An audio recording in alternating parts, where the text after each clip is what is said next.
से वादा किया है कि यदि आप मेरी भक्ति करोगे और उस भक्ति में केवल मेरा प्रेम चाहोगे, मेरा प्रेम मांगोगे, तो तुम्हारी योगक्षेम का वहन मैं खुद करूंगा। ठाकुर जी कहते हैं ऐसा भक्त जो निरंतर मुझे चाहता, मेरे प्रेम को चाहता है, मेरी भक्ति करता है और उसके बदले में कुछ मांगता नहीं है, ऐसे भक्ति का, ऐसे भक्त का अनन्यास चिंतयन्तो मां यो जनाः पर्युपासते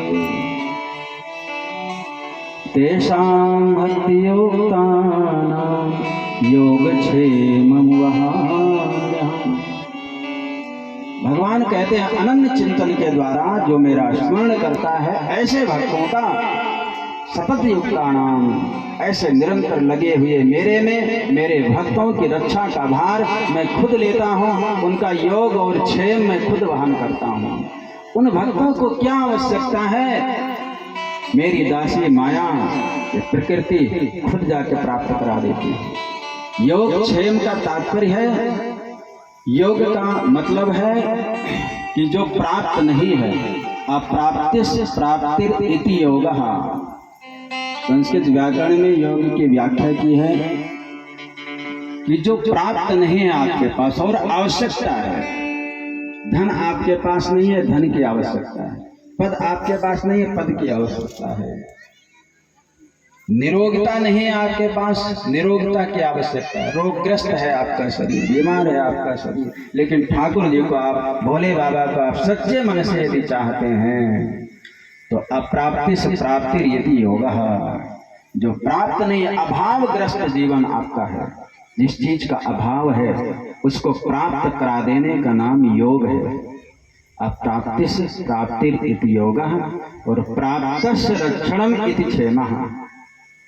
प्राप्त हुई वस्तु की रक्षा करने का नाम क्षेम है, योग और क्षेम।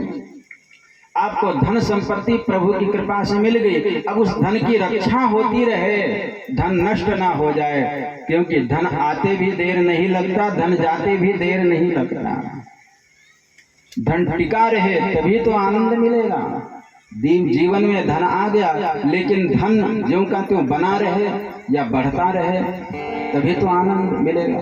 नहीं तो धन आया, एक रास्ते से आया, दूसरे रास्ते से निकल गया, खत्म हो गया, या मुकदमे में फंस गए, व्यसन में फंस गए, शराब पी के उड़ा दिया, लड़ाई झगड़ा करके कोर्ट कचहरी में उड़ गया, तो उससे तो शांति मिलने वाला नहीं, लाख आ जाए फिर भी।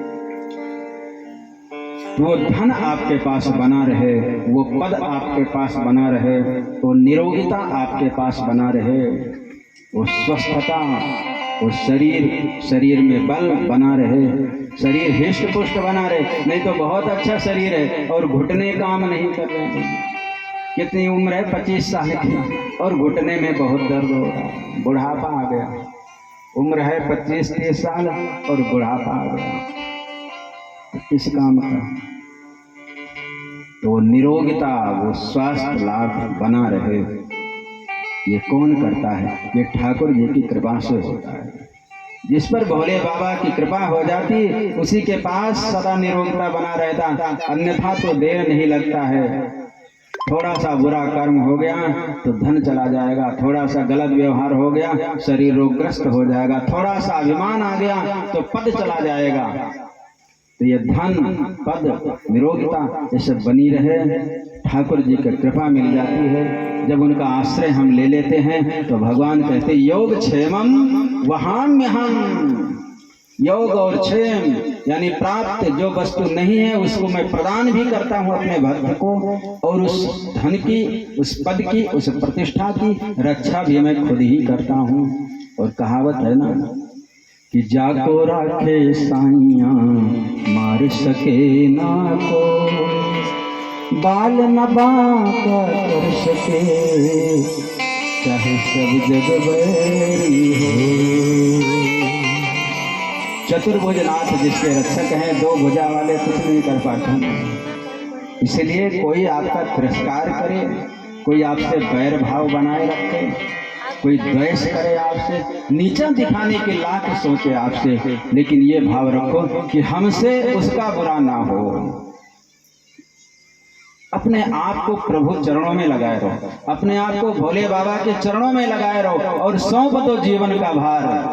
अब सौंप दिया इस जीवन का सब भार भोले तेरे चरणों में। अब सौंप दिया जीवन सब भार भोले चरणों में। है हार तुम्हारे चरणों में, है हार तुम्हारे चरणों में, और जीत तुम्हारे चरणों में, और जीत तुम्हारे चरणों में। अब सौंप दिया इस जीवन का सब भार तुम्हारे चरणों में। अब सौंप दिया इस जीवन का सब भार तुम्हारे चरणों में। ये भाव रखो।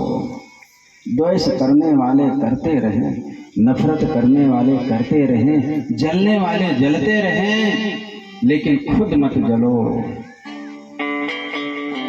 खुद भोले बाबा के चरणों में लगो, जलो मत। भोलेनाथ के चरणों में, ऋषिदेव बाबा के चरणों में। और जानते, कभी शिकायत भी करनी हो ना, किसी ने कुछ कहा, शिकायत भी करनी हो, तो संसार वालों से मत करो, हंसी उड़ाएंगे। और झूठा प्रेम दिखाने वाले तो और बोलेंगे अच्छा हुआ फंसा, हंसने दो, मुस्कुराएंगे। शिकायत भी करना हो तो भोले बाबा से करो या ऋषिदेव बाबा के चरणों में आकर कर दिया करो, क्योंकि वो करुणा वत्सल है, कारुण्य स्वरूप है। संत हृदय नवनीत समाना। संतों का हृदय बड़ा कोमल होता है। इन संतों के चरणों में बैठकर जब आप रोना रोओगे, इन संतों के चरणों में बैठकर जब आप शिकायत करोगे, तो आपकी बिगड़ी सुधर जाएगी, बिगड़ी बन जाएगी आपकी।